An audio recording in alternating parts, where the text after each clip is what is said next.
महाराष्ट्र की राजनीति को इस देश की सबसे अस्थिर राजनीति कहा जाता है, क्योंकि यह ऐसा राज्य है जहां दो पार्टियां टूट चुकी है। कब सत्ता बदल जाए, कब किस नेता का दिमाग किस तरफ चला जाए, उस बारे में कुछ कहा नहीं जा सकता। और एक बार फिर से महाराष्ट्र में क्या हलचल तेज होने वाली, क्योंकि अभी सरकार की कैबिनेट बैठक थी जिसमें उप मुख्यमंत्री एकनाथ शिंदे तो जरूर पहुंचे, लेकिन उनके मंत्री नहीं पहुंचे। कहा गया कि उन्होंने बॉयकॉट कर दिया गया है। दावा यह भी किया गया कि जब अब पार्टी का मुखिया बैठक में मौजूद है, फिर मंत्रियों के बॉयकॉट से आखिर क्या कुछ होने वाला है। हालांकि इस मीटिंग के बाद साफ तौर पर देवेंद्र फडणवीस की तरफ से यह मैसेज भी देने का काम किया गया था कि गठबंधन के जो साथी हैं वो गठबंधन धर्म का सही तरीके से पालन करें। मतलब बहुत सौम्यता के साथ बहुत कड़क आदेश देवेंद्र फडणवीस की तरफ से किया गया था। यहां यह भी जानने की जरूरत है कि देवेंद्र फडणवीस महाराष्ट्र के इकलौते ऐसे नेता हैं जिन्होंने 5 साल अपना कार्यकाल पूरा किया और एक बार फिर से वो मुख्यमंत्री बने हैं। अब देखिए, ऐसे भी इकलौते नेता हैं, इसीलिए दिल्ली का जो आलाकमान है वो देवेंद्र फडणवीस का मुरीद है। देवेंद्र फडणवीस महाराष्ट्र में इकलौते ऐसे नेता हैं जो सत्ता पक्ष के नेताओं के साथ साथ विपक्ष को भी साध कर रखते हैं।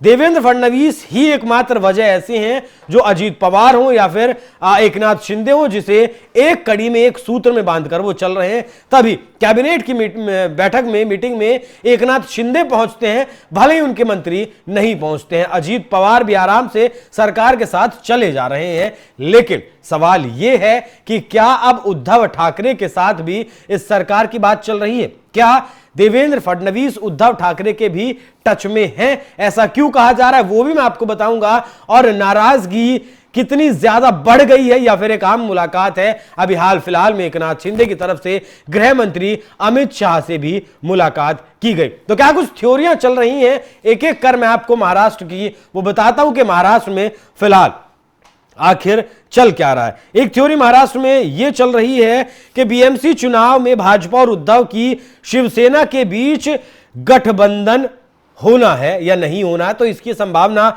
हालांकि कम है, क्योंकि फिलहाल उद्धव ठाकरे की पार्टी के पास वोटों की ज्यादा ताकत बची नहीं है। उद्धव ठाकरे भाई राज ठाकरे के साथ मिलकर जरूर गठबंधन कर सकते हैं। भाजपा और उद्धव के बीच संबंधों में सुधार होना जरूर शुरू हुआ। देवेंद्र फडणवीस सरकार ने बाला साहब ठाकरे की स्मृति में बने न्यास का अध्यक्ष उद्धव ठाकरे को बनाया है। अब देखिए, उद्धव ठाकरे की जो पार्टी थी, जो बनाई थी, वो तो एकनाथ शिंदे लेकर आ गए थे।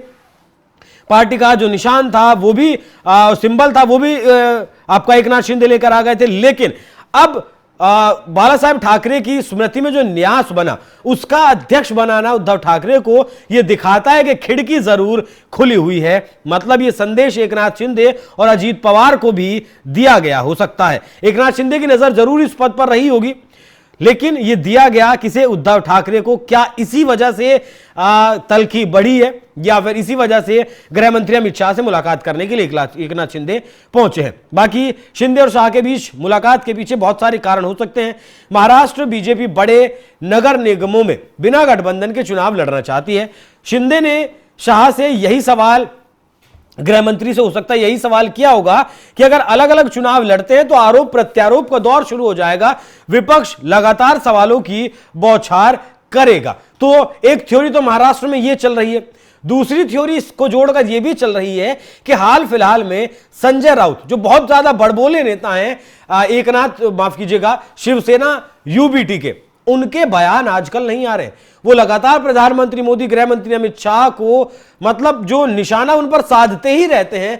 अब वो क्यों चुप है? उनके बयान अब क्यों नहीं आ रहे हैं? इसे लेकर भी ये कहा जा रहा है कि गठबंधन तो ये चलता रहेगा। देवेंद्र फडणवीस के लिए उद्धव ठाकरे ट्रंप कार्ड की तरह साबित हो सकते हैं। अगर एकनाथ शिंदे अपने रास्ते अलग कर लेते हैं तो भाजपा को उद्धव की जरूरत होगी। राज ठाकरे और उद्धव ठाकरे के बीच मेल मिलाप कराने वाला कोई और नहीं है, बल्कि वो देवेंद्र फडणवीस ही है। एकनाथ शिंदे मुख्यमंत्री पद के प्रबल दावेदार हैं और जब सरकार का गठन हुआ था तब भी बहुत खींचतान देखने को मिली थी, लेकिन उन्हें भी अपने पक्ष में करने वाले फडणवीस ही हैं। वो महाराष्ट्र की राजनीति में आज सबसे बड़े चाणक्य हैं, क्योंकि संजय राउत अब इसलिए कुछ नहीं बोल रहे क्योंकि अभी फडणवीस और उद्धव के बीच कुछ बातचीत चल रही है। महाराष्ट्र में जब एकनाथ शिंदे का एक अधिकार कमजोर हुआ, क्योंकि अब फैसले पालक मंत्री करते हैं, इसलिए एकनाथ शिंदे लगातार दिल्ली के चक्कर काट रहे हैं। तो क्या दिल्ली के चक्कर काटने से कुछ हल हो जाएगा, या फिर मतलब जैसे कि बताया कि बीजेपी अलग चुनाव लड़ना चाहती है बीएमसी के चुनाव में, लेकिन शिंदे चाहते हैं कि नहीं, गठबंधन साथ मिलकर लड़े। क्या दूसरा मुद्दा यह हो सकता है कि जो बाला साहेब ठाकरे की स्मृति में न्यास बनाया गया, उसका अध्यक्ष उद्धव ठाकरे को क्यों बनाया गया, यह भी वजह हो सकती है। क्या यह भी वजह हो सकती है कि क्या बातचीत बीजेपी उद्धव ठाकरे से कोई कर रही है, यह भी एक मसला हो सकता है। मुलाकात करने का मसला यह भी हो सकता है कि राज ठाकरे और उद्धव ठाकरे की मुलाकात देवेंद्र फडणवीस ने अगर करवाई है तो क्यों करवाई है। एक दो बार जब से सरकार महाराष्ट्र में बनी है, एक दो बार एकनाथ शिंदे नहीं बने मिले हैं गृह मंत्री अमित शाह से, 12 बार वो मुख्य देवेंद्र माफ कीजिएगा गृह मंत्री अमित शाह से मुलाकात वो कर चुके हैं। देखिए, ये फिलहाल अभी अगर बात करें तो मंत्रिमंडल की बैठक में एकनाथ शिंदे को छोड़कर उनके गुट का कोई मंत्री नहीं पहुंचा। दूसरी वजह शिंदे और शाह की मुलाकात, तीसरी बाल ठाकरे, जो मैंने आपको बताया है 12 मुलाकात एकाएक, मतलब जब से सरकार बनी है। तो क्या एनडीए से बाहर जाने की उनकी स्थिति हो सकती है या फिर बन रही है, और गृह मंत्री अमित शाह समझाइश करने का काम कर रहे हैं, या फिर गृह मंत्री अमित शाह के पास वो कोई मांग लेकर जा रहे हैं, उन्हें क्या कुछ चाहिए होता है। बाकी भाजपा को उनकी ज्यादा जरूरत है नहीं, लगभग मतलब अगर बीजेपी और अजीत पवार भी सरकार में रहेंगे तो भी सरकार वहां चलती रहेगी।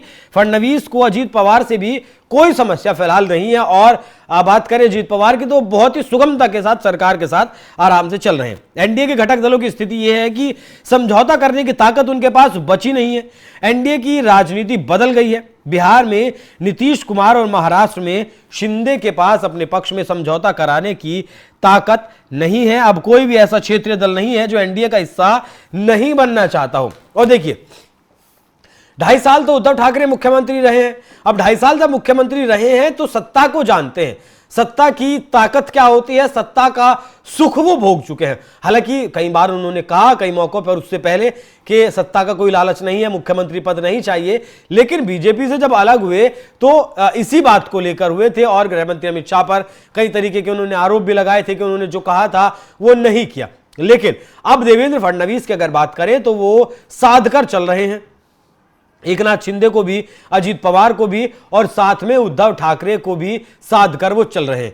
अजीत पवार कोई बयान नहीं दे, देखिए उद्धव ठाकरे को साध कर वो अगर चल रहे हैं तो ये साफ संदेश एकनाथ शिंदे को और अजीत पवार को भी है कि देखिए, आप मांडवाली करने की स्थिति में तो है नहीं, आप ऐसी कोई स्थिति में नहीं है कि सरकार को चुनौती दे सके, या फिर अगर आप गठबंधन से निकल जाएंगे तो सरकार गिर जाएगी, वैसा नहीं होने वाला है। बाकी फिर भी बावजूद उसके बीजेपी शायद इस देश की एकमात्र ऐसी पार्टी है जो फुल मैंडेट मिलने के बावजूद भी, जो नंबर आने के बावजूद भी अपने दलों को अपने साथ लेकर चलती है और बराबर का भागीदार बनाकर लेकर चलती है। तो क्या ऐसा कहा जा सकता है? आप कमेंट करके राय जरूर दीजिएगा कि वाकई में महाराष्ट्र के चाणक्य देवेंद्र फडणवीस हैं और वो वाकई में एक साथ सबको साध कर चल रहे हैं। कब कहां कौन सी गोटी सेट करनी पड़ जाए, कब कहां किसकी जरूरत पड़ जाए, अपनी राय हमें जरूर दीजिएगा। नमस्कार।